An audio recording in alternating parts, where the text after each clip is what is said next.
Hello everybody. Firstly, I just really wanted to thank everyone for coming. So I want to talk about the Mad Bill and what happens if it gets up, the dangers of public officials deciding what counts as misinformation and disinformation. And I think that this topic, it not only challenges our values of free speech and open discourse, but it raises fundamental questions about who we will allow to hold the power to define truth in our society.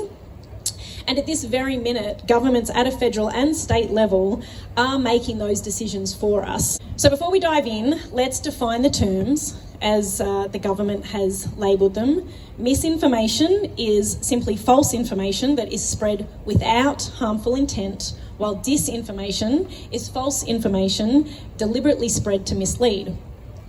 So both ultimately do pose challenges to informed public discourse, but the response to these threats from the government has become really controversial.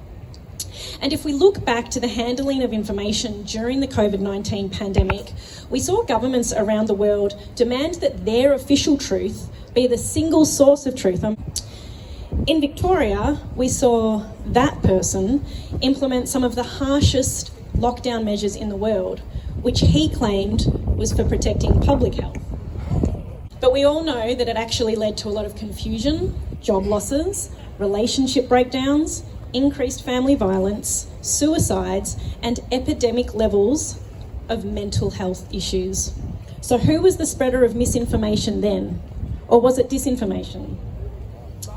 If the government had restricted speech laws during that time, more so than they did through the pressures to social media giants like Facebook and Twitter, the situation could have been even more dire to those struggling with the anti-democratic decision-making. If we had a system where the officials had been allowed to label any opposing views as misinformation, many of the now proven legitimate concerns about lockdowns and restrictions could have been completely silenced.